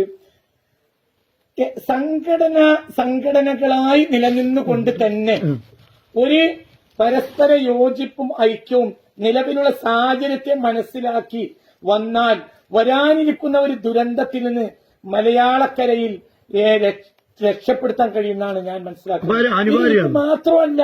ഇത് മാത്രമല്ല ഉദാഹരണം, ഒരേ വിശ്വാസ ആചാര ആദർശക്കാരാണ് സുന്നി പ്രസ്ഥാനങ്ങൾ. അത് ബഹുമാനപ്പെട്ട സമസ്തയാണെങ്കിലും പിന്നെ AP അബൂബക്കർ മുസ്ലിയാരുടെ നേതൃത്വത്തിലുള്ള സംഘടനയാണെങ്കിലും എന്താ പറയാ നജീബ് മുസ്ലിയാരുടെ നേതൃത്വത്തിലുള്ള സംഘടനയാണെങ്കിലും അവരെല്ലാം ഏകദേശം ഒരേ തൗഹീദാണ്, വിശ്വാസം ഒന്നാണ്, എല്ലാം ഒന്ന് തന്നെ, അടിസ്ഥാനമൊക്കെ ഒന്ന് തന്നെ. അത്രേ പറയേണ്ടുള്ളൂ. അടിസ്ഥാനത്തിൽ ഒരു തർക്കവും ഇല്ല, ഒന്നുമില്ല. അപ്പൊ അവര് തമ്മിൽ യോജിച്ച് വന്ന് അതിനൊരു പ്ലാറ്റ്ഫോം രൂപപ്പെട്ടു വന്നാൽ അവരവരുടെ ഐഡന്റിറ്റിയും കാര്യങ്ങളും നഷ്ടപ്പെടുകയും വേണ്ട. അതായി തന്നെ മുന്നോട്ട് പോയിക്കോട്ടെ. അതിനുശേഷം രാജ്യത്തെ മതസഹിഷ്ണുതയോടുകൂടെ മനുഷ്യപ്പറ്റുള്ള ഹൈന്ദവ പണ്ഡിതന്മാരുണ്ട്. അവരുമായി സംവദിക്കേണ്ടതുണ്ട്, അവരുമായി കണ്ടുമുട്ടേണ്ടതുണ്ട്. ക്രൈസ്തവ പണ്ഡിതന്മാരുണ്ട്. ഇപ്പോൾ ഇവിടെ പാലാ ബിഷപ്പിന്റെ പ്രശ്നം വന്നപ്പോൾ തന്നെ എത്രയോ ക്രൈസ്തവ പാതിരിമാര് ബഹുമാനപ്പെട്ട സയ്യിദുൽ ഉലമ പറഞ്ഞതിന് പിന്തുണ നൽകുകയുണ്ടായി. അതൊന്നും ശ്രദ്ധിക്കാതെ പോകാൻ പാടില്ല. ആ സമയത്ത് പ്രധാനപ്പെട്ട ഹൈലൈറ്റ് ചെയ്യപ്പെട്ട രണ്ട് ആളുകളായിരുന്നു ഈ വിഷയത്തിൽ. പലരും ഇടപെട്ടെങ്കിലും ഒന്ന് സയ്യിദുൽ ഉലമ ജിഫ്രി മുത്തുകാർ തങ്ങളും അതുപോലെ കാന്തപുരം AP ഉസ്താദ്, ഈ രണ്ട് പണ്ഡിതന്മാരാണ് യഥാർത്ഥത്തിൽ ആ സമയത്ത് ചർച്ചയിൽ തന്നെ മുന്നിലുണ്ടായിരുന്നത്. ഞാൻ പറഞ്ഞുകൊണ്ടുവരുന്നത് ഇങ്ങനെ മനുഷ്യപ്പറ്റുള്ള ധാരാളം പണ്ഡിതന്മാർ ക്രൈസ്തവ സമൂഹത്തിലുണ്ട്, ഹൈന്ദവ സമൂഹത്തിലുണ്ട്. നമ്മുടെ നാട്ടിലൊരു വർഗീയ ക്ലാഷ് ഉണ്ടാവരുതെന്ന് അവർ ആഗ്രഹിക്കുന്നുണ്ട്. വർഗീയമായ വൈഭിന്നത, മനുഷ്യനെ തിരിച്ചറിയാത്ത മതങ്ങളുടെ മൂലതന്തു എന്ന് പറഞ്ഞ മനുഷ്യത്താണ്. അതില്ലാത്തൊരു നാളെ നമുക്കുണ്ടാകരുത് എന്നാഗ്രഹിക്കുന്ന തലമുതിർന്ന തലനരച്ച ഭാവിയിൽ മനുഷ്യഭാവി നഷ്ടപ്പെടരുത്, മനുഷ്യത്വം കേരളത്തിൽ ഇല്ലാതെയായി പോകരുതെന്ന് ആഗ്രഹിക്കുന്ന ഒരുപാട് ആളുകളുണ്ട് മറ്റു മതങ്ങളിൽ. ഞാൻ ഉലമാവിനെ തിരുത്തല്ല, അവരെ ഉപദേശിക്കല്ല. അവരെ ഉപദേശിക്കാനൊന്നും എനിക്ക് അവരുടെ ചെറുവിരലിന്റെ വിലയില്ലാത്ത എനിക്കെന്ത് അധികാരമുള്ളത്? പക്ഷെ അതേസമയത്ത് ഒരു ആഗ്രഹം പറയാണ്, എന്ത് അതാത് സംഘടനകളുടെ ഐഡന്റിറ്റികൾ നിലനിർത്തിക്കൊണ്ട് തന്നെ അവരെല്ലാം അവരായി നിന്നുകൊണ്ട് തന്നെ അവർക്കുള്ള എല്ലാ വ്യത്യാസങ്ങളും അവരവർ നിലനിർത്തിക്കൊണ്ട് തന്നെ രാജ്യത്ത് ഇസ്ലാമിനെ തെറ്റിദ്ധരിച്ചു പോയ ഒരു സൊസൈറ്റിക്ക് മുന്നിൽ ഒന്നിച്ചു നിന്ന് ഹൈന്ദവ ക്രൈസ്തവ പാരമ്പര്യ ഇസ്ലാമിന്റെ ഒരു കമ്മ്യൂണൽ സെരമണി, ഒരു പരസ്പര പൊരുത്തത്തിന്റെ ഒരു മൂവ്മെന്റ് കൊണ്ടുവരൽ വളരെ അത്യാവശ്യമായ ഒരു കാലമാണ്. അപ്പൊ ലോകമാധ്യമങ്ങളിൽ വരുന്ന പ്രശ്നക്കാരൻ ആര് എന്നുള്ളത് ഞാൻ വായിച്ചപ്പോഴാണ് എന്റെ പല പ്രേക്ഷകരും കേട്ടതെങ്കിൽ, അല്ലെങ്കിൽ സൊസൈറ്റിയിലെ ഭൂരിപക്ഷം കേട്ടതെങ്കിൽ അങ്ങനെയാണല്ലോ എങ്കിൽ ഇത് നേരത്തെ അറിയുന്നവരാണ് മറ്റു മതക്കാർ. അപ്പൊ ഈ എവിടെയാണ് ദുരന്തം? ആ ദുരന്തത്തെ വേറെയാക്കണം. അവരെ ഒഴിവാക്കല്ല, അവരതിനെ തള്ളിപ്പറയണം. കേരളത്തിലെ സുന്നികളല്ലാത്ത സംഘടനകൾക്കും മുഹമ്മദ് ബിൻ അബ്ദുൽ വഹാബിനെ തള്ളിപ്പറയുന്നതിൽ എന്ത് ബുദ്ധിമുട്ടാണുള്ളത്? നമുക്കെന്തിനാ ഒരു ഇമ്പോർട്ട് ചെയ്യുന്ന മുഹമ്മദ് ബിൻ അബ്ദുൽ വഹാബ്? അഭിപ്രായ വ്യത്യാസം ഉണ്ടെങ്കിൽ അവർക്ക് അവരിലേക്ക് മടങ്ങിയാൽ മതി. ഈ ക്രൂരനായ മനുഷ്യനെ നമ്മൾ അഡ്രസ്സാക്കി വെച്ചാൽ ഒരിക്കലും നമ്മൾ പ്രശ്നം പരിഹരിക്കൂല, ഒരിക്കലും പരിഹരിക്കൂല. അപ്പൊ ഞാൻ പറയുന്നത് ഇവിടെ മുഹമ്മദ് ബിൻ അബ്ദുൽ വഹാബിനെ തള്ളിയിട്ട് ഒരു പുതിയ കാലം വരേണ്ടതുണ്ട്. കാരണം മുഹമ്മദ് ബിൻ അബ്ദുൽ വഹാബിനെ മുന്നിൽ വെച്ചുകൊണ്ട് നമുക്ക് ഒരിക്കലും ഒരു ഭീകരവാദത്തിൽ നിന്ന് രക്ഷപ്പെടാൻ കഴിയില്ല. കാരണം എല്ലാ ഭീകരതയുടെ അടിസ്ഥാനം അയാളാണ്. ഐഡിയോളജിയാണ് പ്രശ്നം. ഐഡിയോളജിയാണ് പ്രശ്നം. പിന്നെ മറ്റൊരു കാര്യം, ഇപ്പോൾ ഇന്നലെ ഉസ്താദിന്റെ ഒരു അഭിമുഖം ഉണ്ടായിരുന്നല്ലോ, അത് ശ്രദ്ധയിൽപ്പെട്ടു. അപ്പൊ ഉസ്താദ് നമ്മള് സുന്നി സ്ഥാപനങ്ങളിലൊക്കെ ചിലമായി ബന്ധപ്പെട്ടൊരു പരാമർശം നടന്നിരുന്നു. അപ്പൊ അതില് AP വിഭാഗത്തിന്റെ സ്ഥാപനങ്ങളിലൊക്കെ ചില ഉസ്താദുമാര് വഹാബികളാണ് എന്ന് ഒരു സംസാരത്തിന്റെ ഇടയിലൂടെ വന്നിരുന്നു. ഇപ്പോ AP വിഭാഗം സംഘടനകളൊക്കെ ഏത് സംഘടന എടുത്തു നോക്കിയാലും ഇങ്ങനെയുള്ള ഒരു സാഹചര്യം അറിഞ്ഞു കഴിഞ്ഞാൽ ഉടനെ കർശനമായ നടപടി സ്വീകരിക്കുന്ന ഒരു സ്വഭാവമാണ് ആ സംഘടനയ്ക്കുള്ളത്. അപ്പൊ അങ്ങനെ ഉസ്താദ് എവിടെയാണ് അങ്ങനെ ആരെങ്കിലും ഉസ്താദിന്റെ അറിവിലുണ്ടോ, അതല്ല അതിനെന്തെങ്കിലും ആ ഒരു സംസാരത്തിന് എന്തെങ്കിലും ഒരു ക്ലാരിഫിക്കേഷൻ ഉസ്താദിന് കൊടുക്കാനുണ്ടോ? ഞാൻ ബഹുമാനപ്പെട്ട സംഘടനാ പ്രവർത്തകരോട്, ബഹുമാനപ്പെട്ട സമസ്തകരണത്തിന് സംഘടനാ പ്രവർത്തകരോടാണെങ്കിലും ഇനി AP അബൂബക്കർ മുസ്ലിയാരുടെ കീഴിലെ സംഘടനാ പ്രവർത്തകരോടാണെങ്കിലും ഇത്തരം വാക്കുകൾ കേൾക്കുമ്പോൾ അവർക്കൊരു വിഷമമുണ്ടാവും, സ്വാഭാവികം. അത് ഞാൻ കുറ്റപ്പെടുത്തുന്നില്ല. പക്ഷെ അതേ സമയത്തും എന്റെ ആത്മാർത്ഥത നിങ്ങൾ തിരിച്ചറിയണം. എന്നെ സംബന്ധിച്ചിടത്തോളം ഞാൻ അവിടെ ഉദ്ദേശിക്കുന്നത് ഈജിപ്തിനെ തകർത്ത, പാകിസ്ഥാനെ പൂർണ്ണമായി തകർത്ത, സിറിയ തകർത്ത, യമനെ തകർത്തുകൊണ്ടിരിക്കുന്ന ഒരു സാധന വഹാബിസം. ഈ വഹാബിസം അവിടുത്തെ സുന്നി ഉലമാക്കൾക്കിടയിൽ പോയിട്ട് അവരറിയാതെ അവരെ സുന്നികളല്ലാതാക്കി. ആ സാധുക്കൾ പോലും അറിയില്ല. ഇത് ആ രാജ്യങ്ങളിലൊക്കെ നടത്തിക്കൊണ്ടിരിക്കുന്ന വഹാബിസം അതിനേക്കാൾ കുശാഗ്ര ബുദ്ധിക്കാരും അതിനേക്കാൾ വിളവന്മാരും അതിനേക്കാൾ ചതിയന്മാരുമായ കേരള നേതൃത്വത്തിൽ മുജാഹിദീൻ അതിവിടെ നടപ്പിലാക്കിയിട്ടില്ല എന്ന് എന്നോട് ചോദ്യം ചെയ്ത് നിങ്ങൾക്ക് പറയാൻ പറ്റുമോ? അത്രേ അർത്ഥമുള്ളൂ. അല്ലാതെ ഏതെങ്കിലും സംഘടനയെ കുറ്റാന്ന് ഇതിനർത്ഥമല്ല. അങ്ങനെ ദയവായി മനസ്സിലാക്കരുത്.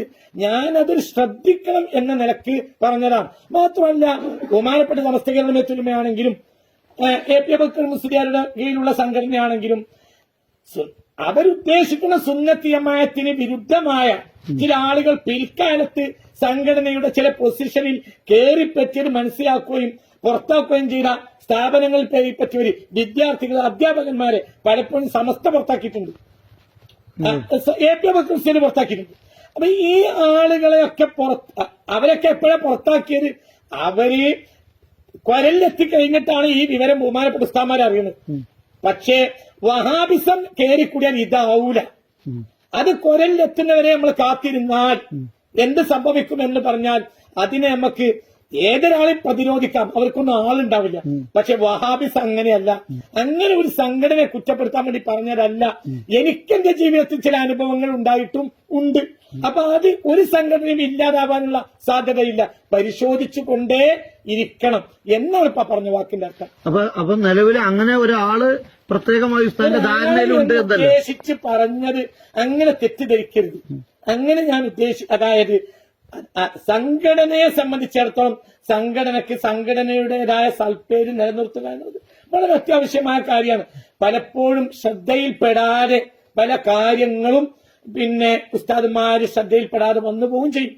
അപ്പൊ ഞാൻ പറയുന്നത് അതിന്റെ പിന്നിൽ ഞാൻ ഇതല്ല വേണ്ടത്. ഇവിടെ അതായത് ഇപ്പോ ഞാൻ പറയുന്നത് ഈ അടുത്ത കാലത്തായിട്ട് പല തൊരീക്കത്ത് പല പ്രശ്നങ്ങളും ഉണ്ടായ പേരില് ഒരുപാട് ആളുകളെ എന്തുണ്ട് ബഹുമാനപ്പെട്ട AP ഉസ്താദിന്റെ നേതൃത്വത്തിൽ സമസ്തയിൽ ഒരുപാട് ആളുകളെ അത് അറിയുന്ന ആ സമയം തന്നെ പിന്നെ അവിടെ ഇരിക്കാനുള്ള ഒരു യാതൊരു സീറ്റ് കൊടുക്കാറില്ല, ഉടനെ പിരിച്ചുവിടുന്ന അല്ലെങ്കിൽ അതിനെതിരെ നടപടി സ്വീകരിക്കുന്ന ഒരു ചുറ്റുപാടാണുള്ളത്. അപ്പൊ അങ്ങനെ ഒരു സാഹചര്യത്തിൽ ഇപ്പോൾ നിലവിൽ ഏതെങ്കിലും ഒരു പോസ്റ്റിലുണ്ടെങ്കിൽ തീർച്ചയായിട്ടും അതിന് ശക്തമായ നടപടി ഉണ്ടാവുന്നുള്ള കാര്യത്തിൽ അത് സംശയമില്ല.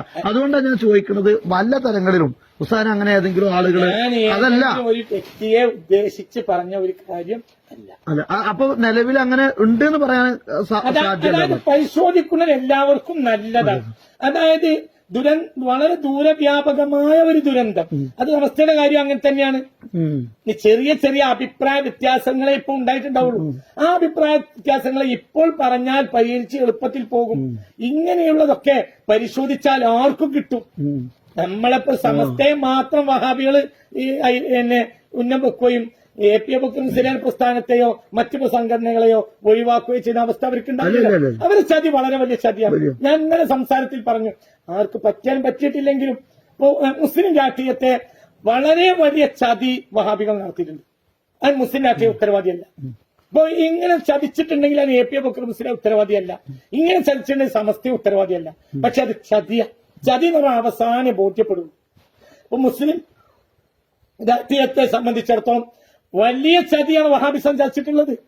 ഒരു വിശ്വസിക്കാൻ പറ്റുന്ന പൂർണ്ണമായി സുന്നികളെ കൂടെ നിർത്താം എന്ന് പറയുന്ന ഒരു മുസ്ലിം രാഷ്ട്രീയ നേതാവ്, ഏതോ ലോക്കലല്ല, അതായത് സംസ്ഥാന രാഷ്ട്രീയത്തിൽ സ്വാധീനമുള്ള ഒരു നേതാവ് ഇന്ന് കേരളത്തിലുള്ള ആളെ എനിക്കറിയില്ല. അത് എന്താണ്? അത് അവര് ചിലപ്പോ അവര് വിചാരിക്കുന്ന നമ്മൾ സുന്നികളായിരിക്കും, അവര് സുന്നി ജുമയാക്കായിരിക്കും പോയിട്ടുണ്ടാവുക, പക്ഷെ അവരെ അറിയാതെ ഒരു വഹാബിയാക്കിയിട്ടുണ്ടാവും. അല്ല, അവിടെ മറ്റൊരു തലങ്ങൾ എന്താ അറിയോ, അതായത് ഇപ്പോ രാഷ്ട്രീയപരമായിട്ട് ഇങ്ങനെയുള്ള ഒരു മുജാഹിദ് പ്ലാറ്റ്ഫോമൊക്കെ ഉള്ള ഒരു സംവിധാനമായിട്ട് അങ്ങനെ ഒരു പ്രത്യേക രാഷ്ട്രീയ പാർട്ടിയൊന്നും കൂടുതൽ കാന്തപുരം അപ്പിയോക്ര മുസ്ലിയാരുടെ നേതൃത്വത്തിലുള്ള ഒരു വിഭാഗം അങ്ങനെ അതുമായിട്ട് സഹകരിച്ചു പോവുകയോ അല്ലെങ്കിൽ അതിന് വിധേയപ്പെടേണ്ട ഒരു സാഹചര്യങ്ങളൊന്നും വളരെ കുറവായതുകൊണ്ട് തന്നെ അതിനൊരു സ്വാധീനം ഉസ്താദ് പറഞ്ഞ അത്ര തന്നെ ഉണ്ടാകില്ല എന്ന് നമുക്ക് മനസ്സിലാക്കുകയും ചെയ്യാം. ഞാനിവിടെ പറയുന്നത് മുസ്ലിം രാഷ്ട്രീയ കക്ഷിയിലെ വഹാബിസത്തിനെ പാലൂട്ടാൻ സമസ്തയൊന്നും ചെയ്തിട്ടില്ല, സമസ്തയൊന്നും ചെയ്തിട്ടില്ല. അതല്ല ഞാൻ ഈ പറയുന്നത്. ഇവിടെ ഞാൻ ഈ രണ്ട് സംഘടനകളെയും മാറ്റി നിർത്തിയിട്ട് പറയാണ്, നമ്മൾ മുസ്ലിം രാഷ്ട്രീയ സംഘശക്തി എന്ന് പറഞ്ഞാൽ അത് നമ്മുടെ അഭിമാനമാണ്. നിങ്ങൾ എന്ത് പറഞ്ഞാലും മുസ്ലിം രാഷ്ട്രീയ സംഘശക്തി മുസ്ലിം സമുദായത്തിന് അനിവാര്യമായ ഒരു കാലാണ്. അത് യാതൊരു സംശയം വേണ്ട.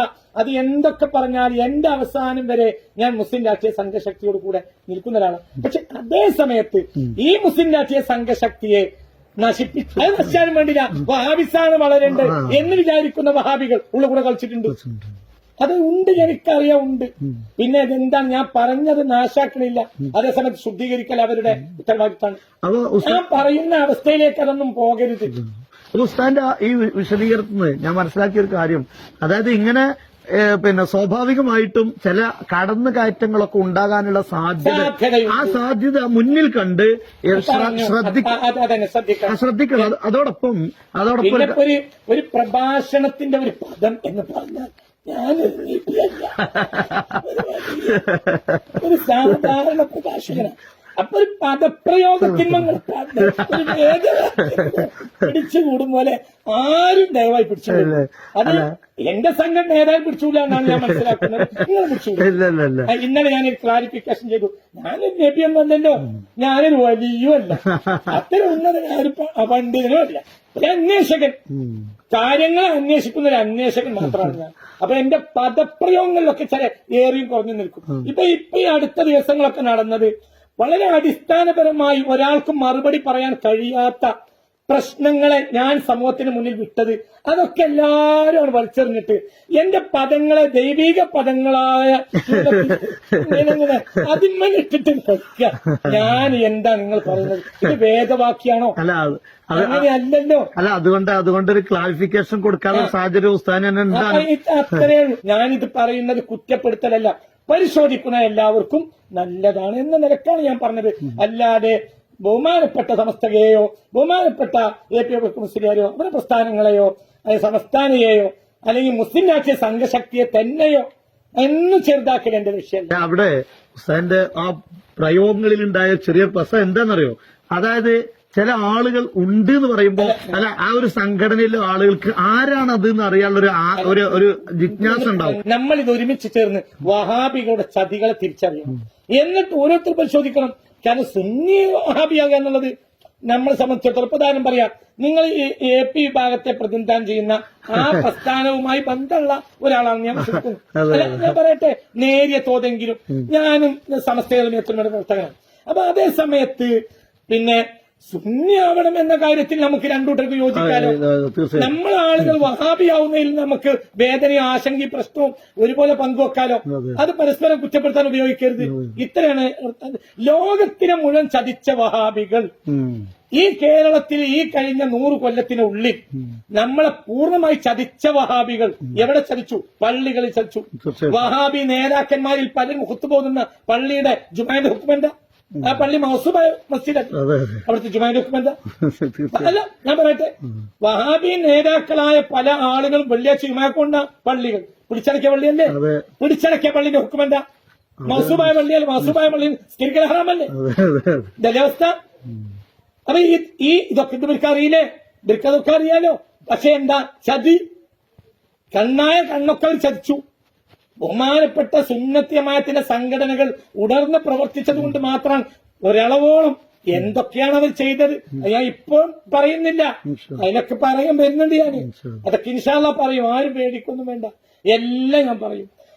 ഞാൻ പറയുന്ന പദങ്ങളിലെ നീട്ടലോ കുറുക്കലോ ലഘുക്കളോ അങ്ങോട്ട് പറഞ്ഞ് ഇതിന്റെ കഥാതന്തുവിന്റെ വീര്യം നഷ്ടപ്പെട്ടു.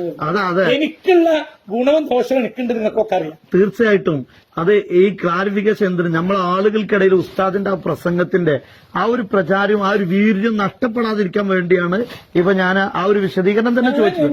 നിങ്ങളോട് പറയട്ടെ ഉസ്താദെ, അഹ്ലു സുന്ന ചങ്കിലുള്ളവരെല്ലാം ഇതിനെ പ്രചരിപ്പിക്കും. തീർച്ചയായിട്ടും അഹ്ലു സുന്നയുടെ കുപ്പായം അണിഞ്ഞിട്ട് വഹാബിയായി നടക്കുന്നവർ എന്ത് പ്രശ്നമുള്ളത്?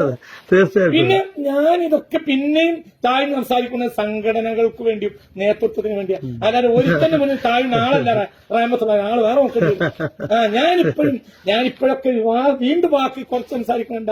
എന്റെ വാക്കുകൊണ്ട് എന്റെ നേതാക്കന്മാർക്ക് ഒരു പ്രശ്നം ഉണ്ടാകരുത് എന്ന് വിചാരിച്ച് സംസാരിക്കണേ, അത്രേ വാക്കിനർത്ഥമുള്ളൂ. ഒരു വേദവാക്യം പോലെ എന്റെ വാക്ക് അങ്ങോട്ട് വിട്ടിട്ട് കളിക്കരുത്. പകരം എന്തു വേണം, എന്റെ വായിൽ എവിടെയെങ്കിലും അബദ്ധം വന്നാൽ തിരുത്തി തരണം, ഞാൻ അപ്പൊ തിരുത്തും. അതേ സമയത്ത് അടിസ്ഥാന തന്തോ അതാർക്കും നിഷേധിക്കാൻ കഴിയും. ഇത്തരം കാര്യങ്ങൾ കണ്ടെത്തുക, അത് പ്രസന്റ് ചെയ്യുക, അതിനുവേണ്ടി ഓരോ പ്രസംഗങ്ങളും 4 മണിക്കൂറാണ് അതിനെടുക്കുന്ന എഫേർട്ട്. അതിന് എന്നെ പ്രേരിപ്പിക്കുന്ന സാഹചര്യം ഞങ്ങളോട് പറഞ്ഞു. ചില ആളുകൾ പറയുന്നു അയാൾ ആരെ കയ്യുന്നോ പൈസ വാങ്ങാൻ, അത് കുഴപ്പമൊന്നുമില്ല, കോടതിയിൽ പിടിക്കും ഞാൻ. അതൊക്കെ ആരെ പറഞ്ഞാൽ കോടതി പിടിക്കും. ഇവിടെ ആരെങ്കിലും ഒക്കെ തൃപ്തിപ്പെടുത്താൻ വേണ്ടി പറയാ. ഒരാൾ കാശ്മീന്ന് പകരം കാശ്മീന്ന് ഒരാള് സോഷ്യൽ മീഡിയ ലേഖനം എഴുതിയിട്ടുണ്ട്. അത് സ്വാഭാവികമായിട്ടും ഇത്തരം രംഗങ്ങളിലേക്ക് കടന്നു വരുമ്പോ അതിനെ നിർവീര്യമാക്കാം, അല്ലെങ്കിൽ അവരെ പിന്തിരിപ്പിക്കാൻ വേണ്ടി സ്വാഭാവികമായിട്ട് ഉപയോഗിക്കുന്ന എന്താണ്. പക്ഷെ ഈ ഉപയോഗിക്കുന്ന മുസ്ലിംമാരാണ്, അവിടെയാണ് പ്രശ്നം. അതൊരു വഹാബി ഉപയോഗിക്കുകയാണെങ്കിൽ എനിക്ക് വിഷമമില്ല. ഇവരാരാണ്? ഇവരിൽ ചിലർ സുന്നത്യമായത്തിന്റെ ബിരുദധാരികളാണ്. ഏത് ബിരുദം ഇപ്പോൾ പറഞ്ഞ പുതിയൊരു വിവാദം ഉണ്ടാക്കണില്ല, വിവാദം ഉണ്ടാവും നിങ്ങൾക്കൊക്കെ അറിയും ചെയ്യും. പല ബിരുദധാരികളും എന്നെ കാശ്മീർ എന്തൊക്കെയാ പറയുന്ന അയാള് BJPയുടെ അങ്ങനെ ക്യാഷ് വാങ്ങിയതായിരിക്കും.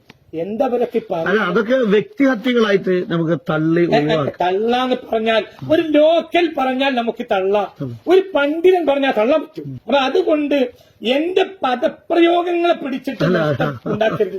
ഇവിടെ വഹാബിസത്തിനെതിരെ എല്ലാവരും ഒറ്റക്കെട്ടായി നിൽക്കും. അത് ദുരന്താണ്. ഇല്ലെങ്കിൽ അത് ഇന്ത്യൻ സർക്കാർ നിങ്ങളോട് പറയും അത് ദുരന്താണ്. അതിന് നമ്മൾ കാത്തിരിക്കണ്ടല്ലോ.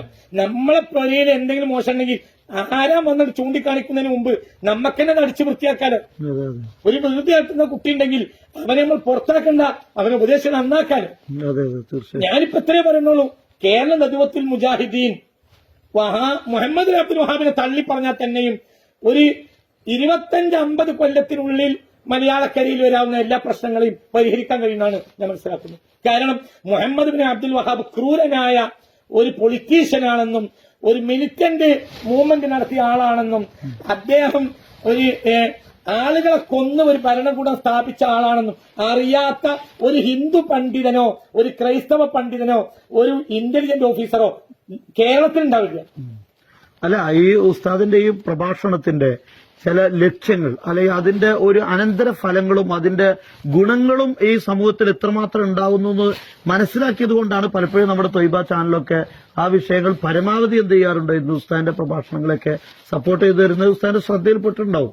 കാരണം തീർച്ചയായും അപ്പൊ അതുകൊണ്ട് എന്താണ്, നമ്മുടെ വീട്ടിൽ നടക്കുന്ന ഈ പ്രശ്നങ്ങൾ നമ്മൾ ശുദ്ധീകരിക്കുകയും അവരും കൂടി നന്നായി തീർന്നു. അപ്പൊ ഇന്ന് വഹാബിസത്തെ പ്രൊമോട്ട് ചെയ്യുന്ന ആളുകൾ തള്ളിപ്പറഞ്ഞു. ഇവിടെ വേറെ രസമുണ്ട്.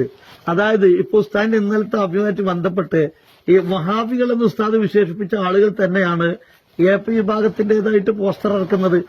അതുപോലെ തന്നെ ഉസ്താദ് ഈ പ്രഭാഷണം നടത്തുമ്പോൾ നമ്മൾ ഉസ്താദിനെ സപ്പോർട്ട് ചെയ്യുന്ന സമയത്ത് നിങ്ങളെ വിമർശിച്ച ആളല്ലേ നാളെ എന്താണ് അദ്ദേഹം തിരുത്തി പറയുന്നത് അറിയോ എന്ന് ചോദിക്കുന്ന ആളുകളും ആര് തന്നെയാണ് ഈ സലഫി മൂവ്മെന്റ് ആണ്. അപ്പോ നമ്മളെ പ്രവർത്തകര് എല്ലാവരും മനസ്സിലാക്കേണ്ട ഒരു കാര്യം കൂടെയാണ് എന്ന് എനിക്ക് തോന്നുന്നു. അതായത് ഇങ്ങനെയുള്ള പ്രചാരണങ്ങൾ എല്ലാം ഒന്നും സുന്നികളുടേതല്ല, പലപ്പോഴും അതൊക്കെ എനിക്കറിയാം, അതെല്ലാം എനിക്കറിയാം, അതൊന്നും പ്രശ്നമില്ല. അതേ സമയത്ത് തന്നെ നിങ്ങളും അത് തിരിച്ചറിയാം, എല്ലാം തിരിച്ചറിയണം, പ്രേക്ഷകൻ തിരിച്ചറിയണം. ഞാന് ഒരു പ്രത്യേക ഒരു ജന്തുവായിട്ട് ഇങ്ങനെ ലോഹി നിറങ്ങി വന്ന ഒരാളല്ല. 3-4 മണിക്കൂർ പ്രസംഗിക്കുമ്പോ പല വാക്കുകൾ അങ്ങോട്ടും ഇങ്ങോട്ടും കേറിപ്പോവും. അത്രയും മനസ്സിലാക്കണം. ഞാനിവിടെ കൊണ്ടുവരുന്ന കാര്യങ്ങൾ അടിസ്ഥാനമാണോ അല്ലേ പരിശോധിക്കണം. അടിസ്ഥാനമല്ലാത്തൊരു കളവ് ഞാൻ പറഞ്ഞാൽ ഉടനെ എന്റെ സംഘടനക്ക് എന്നെ ശിക്ഷിക്കാവുന്നതാണ്. തീർച്ചയായിട്ടും അടിസ്ഥാന സത്യങ്ങളാണ്. വളരെ കൃത്യമായ തെളിവില്ലാത്തൊരക്ഷരം ഞാൻ പറഞ്ഞിട്ടില്ല. അല്ല, അത് കേരളത്തിലെ എല്ലാവർക്കും ബോധ്യപ്പെട്ടിട്ടുണ്ട്. ഇപ്പൊ മുജാഹിദുകൾ പലരും മറുപടി പറഞ്ഞ് രംഗത്തെത്തിയിട്ടുണ്ടെങ്കിലും ഉസ്താദ് ഉന്നയിച്ച ഏതെങ്കിലും ഒരു ഗ്രന്ഥങ്ങളെയോ അല്ലെങ്കിൽ ഏതെങ്കിലും ഒരു പത്രങ്ങളെയോ അത് നിരാകരിക്കില്ല എന്നോ അല്ലെങ്കിൽ അതിൽ മായം ചേർത്തു എന്നോ പറയാൻ ഇവിടെ കേരളത്തിൽ ഒരു മുജാഹിദ് പണ്ഡിതനും സാധിച്ചിട്ടില്ല എന്നുള്ളത് ഇവിടെ ബോധ്യപ്പെട്ടൊരു സത്യമാണ്. പിന്നെ അവർ വ്യാഖ്യാനിക്കുകയോ ദുർവ്യാഖ്യാനം ചെയ്യുകയൊക്കെ ചെയ്തത് അബദ്ധത്തിൽ ചെന്ന് വീഴുകയാണ് സത്യത്തിൽ ഉണ്ടായിട്ടുള്ളത്. അതായത് ഇവിടെ ഒരു നഗ്ന സത്യമായിരുന്നു. ഉസ്താദിന്റെ പ്രഭാഷണങ്ങളൊക്കെ വളരെ കൃത്യമായിരുന്നു, അത് സത്യസന്ധമായിരുന്നു, അതിന് ഉദ്ധരിച്ച രേഖകൾ വളരെ കൃത്യമായിരുന്നു എന്നുള്ളത് മുജാഹിദുകൾക്കടക്കം ബോധ്യപ്പെട്ടു എന്നുള്ളതാണ് ഇപ്പം മനസ്സിലാകുന്നത്. ഒരു ദുരന്തം നമ്മുടെ മുന്നിലുണ്ട്. എന്താണ് ആ ദുരന്തം? ആ ദുരന്തം വേറൊന്നുമല്ല, മനുഷ്യനെ തള്ളുന്ന ഒരു ദുരന്തം, മനുഷ്യന് മനുഷ്യത്തെ ഇല്ലാതാവുന്ന ഒരു ദുരന്തം. ആ ദുരന്തം എന്താണെങ്കിലും അതാണ് ദുരന്തം. അല്ലാതെ മനുഷ്യൻ മരിക്കലല്ല ദുരന്തം. മനുഷ്യനെ അറിയാതെ പോകുന്നതാണ് ദുരന്തം. ഈ ദുരന്തത്തിന്റെ വക്കീലാണെന്ന് അതിന് ഏറ്റവും വലിയ പ്രതിക്കൂട്ടിൽ കേടുക എന്തിനെയാണ്? ഇസ്ലാമിക ടെററിസത്തെ. അതിനെല്ലാവരും ഇവിടെ കാത്തിരിക്കണം. സത്യത്തിൽ യഥാർത്ഥ ഇസ്ലാം ഉത്തരവാദിയല്ല. ഇത് തള്ളിപ്പറയാൻ വേണ്ടി ആരും കാര്യമായി രംഗത്ത് വരുന്നത് ഞാൻ കണ്ടില്ല. ഞാൻ എന്റെ അളവിലുള്ള എന്റെ ഏജിലുള്ള സുന്നി നേതാക്കളായ പല ആളുകളോടും ഈ കാലയളവിൽ ഈ വിഷയം സംസാരിച്ചിട്ടുണ്ട്. ഒരു കൊല്ലത്തുള്ളിൽ പല തവണയും സംസാരിച്ചിട്ടുണ്ട്. അവരുടെ പേര് ഇപ്പോൾ വെളിപ്പെടുത്തുന്നില്ല. പലരോടും ഇങ്ങനെ പ്രശ്നമുണ്ട്, അത് നമ്മൾ എന്തെങ്കിലും ചെയ്തേ മതിയാവും. പക്ഷെ ആരും രംഗത്ത് വന്നില്ല. അതായത് സ്വയം ഒരു ബലിദാനത്തിന് തയ്യാറായ ഒരാൾക്ക് മാത്രമേ അത് പറയാൻ കഴിയൂ. ആരെങ്കിലും ഒരു ബലിദാനത്തിന് തയ്യാറാകാതെ എന്താ ചെയ്യുക?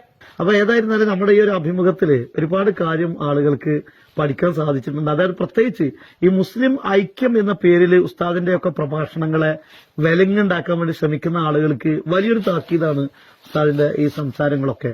അതായത് തിരുത്തേണ്ടത് നമ്മളല്ല, പ്രശ്നം ഉണ്ടാക്കിയ ആളുകളാണ് തിരുത്തേണ്ടവരുടെ ആവശ്യം. അങ്ങനെയുള്ള ഒരു വ്യക്തമായ ഒരു ക്ലാരിഫിക്കേഷനാണ് ഈ വിഷയത്തിൽ ഉസ്താദ് ഉണ്ടാക്കിയിട്ടുള്ളത്. ഏതായിരുന്നാലും ഉസ്താദിന്റെ ഈ പ്രഭാഷണങ്ങൾ വഹാബി പ്രസ്ഥാനങ്ങളുടെ കോട്ടകൊത്തടങ്ങളിൽ വലിയ ഒരു ഇടിമിന്നൽ തന്നെ തീർത്തു എന്ന് നമുക്ക് സോഷ്യൽ മീഡിയയുടെ മനസ്സിലാക്കാൻ സാധിക്കും. മാത്രമല്ല അവരുടെയൊക്കെ ഇന്നത്തെ സാഹചര്യങ്ങളുടെ അവരുടെ വെപ്രാളത്തിൽ തന്നെ അത്രമാത്രം അത് ആഘാതം ഉണ്ടാക്കി എന്നുള്ളതും ബോധ്യപ്പെടുന്നുണ്ട്. ഏതായാലും തിരുത്തേണ്ട ആളുകൾ, മുസ്ലിം ഐക്യം ആഗ്രഹിക്കുന്ന ആളുകൾ തീർച്ചയായിട്ടും തിരുത്തേണ്ടത് വഹാബി പ്രസ്ഥാനത്തെയാണ്. ഇവിടെയുള്ള മുസ്ലിങ്ങളെയൊക്കെ മുസ്ലിങ്ങളായി തന്നെ കാണാനുള്ള ഒരു സന്മനസ് അവർക്കുണ്ടാകണമെന്നാണ് ഉസ്താദ് ഈ അഭിമുഖത്തിൽ ഓർമ്മപ്പെടുത്തിയിട്ടുള്ളത്. ഏതായാലും വലിയ നന്ദിയുണ്ട് ഈ ത്വയ്ബ ചാനലിന്റെ ഈ ഒരു അഭിമുഖത്തിൽ പങ്കെടുത്ത് സംസാരിച്ച് ഇത്രയും സമയം ചെലവാക്കിയതിന് ഉസ്താദിനോട് എല്ലാവിധ കൃതജ്ഞതയും രേഖപ്പെടുത്തുന്നു. അഹ്ലുസുന്ന എന്ന പരിശുദ്ധമായ ദൗത്യത്തിനും സത്യത്തിനും വേണ്ടി പ്രവർത്തിച്ച് ഏതൊക്കെ സംഘടനാ വൈജാത്യം ഉണ്ടാകുമ്പോൾ പോലും അഹ്ലുസുന്ന എന്ന ഒരു പരിശുദ്ധമായ സത്യത്തിന് വേണ്ടി അധ്വാനിച്ച് മുത്ത് മുഹമ്മദ് മുസ്തഫ സല്ലല്ലാഹു അലൈഹി വസല്ലമയെ പരിശുദ്ധ കൗസറിന്റെ കയ്യിൽ സന്തോഷത്തോടെ കണ്ടുമുട്ടാൻ അല്ലാഹു തൗഫീഖ് നൽകട്ടെ. നമ്മളെ മക്കളെയൊക്കെ ബഹുമാനപ്പെട്ട അഹ്ലുസുന്ന എന്ന ആ മഹിതമായ പന്ഥാവിൽ നിലനിന്ന് പോകാനും അള്ളാഹു അനുഗ്രഹിക്കട്ടെ. റബ്ബനാ ആതിനാ ഫിദ്ദുനിയ ഹസന വഫിൽ ആഖിറതി ഹസനതൻ വഖിനാ അദാബന്നാർ. പ്രവർത്തന മുസ്ലിമീന വൽ ഹഖാൻ സാലിഹിൻ ത്വയ്ബ ചാനലിനും പ്രേക്ഷകർക്ക് എല്ലാവർക്കും എന്റെ ഹൃദയം നിറഞ്ഞ നന്ദി രേഖപ്പെടുത്തി അവസാനിപ്പിക്കുന്നു. അസ്സലാമു അലൈക്കും.